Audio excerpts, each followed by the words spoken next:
Here we go. Happy New Year, M5. It is January 3rd, back at home. Finally got to put my sunglasses back on, which I'm happy about. We found a dead mouse in the shop right behind my car, which was interesting, but otherwise everything looks fine. A little bit of dust, of course.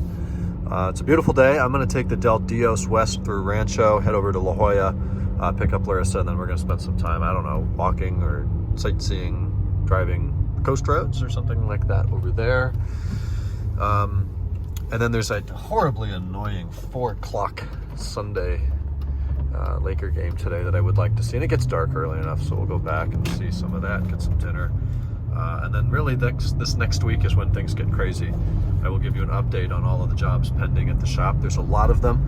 2 driveline rebuilds, a couple new customers, a couple of repeats, and then of course we've still got the Silverstone 01 M5 in there. Some of the parts have shown up for that. I've got a ton of parts to pick up tomorrow at BMW of Escondido, most of which are going into that car. So we're gonna buckle down this week and get some serious work done.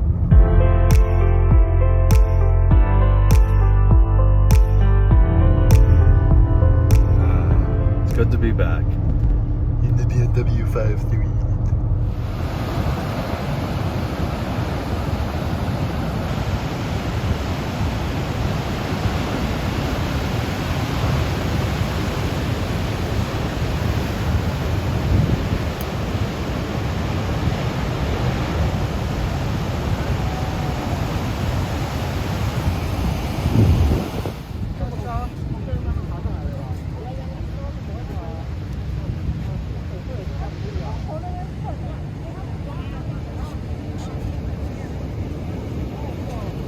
That sounds like a nice place to be.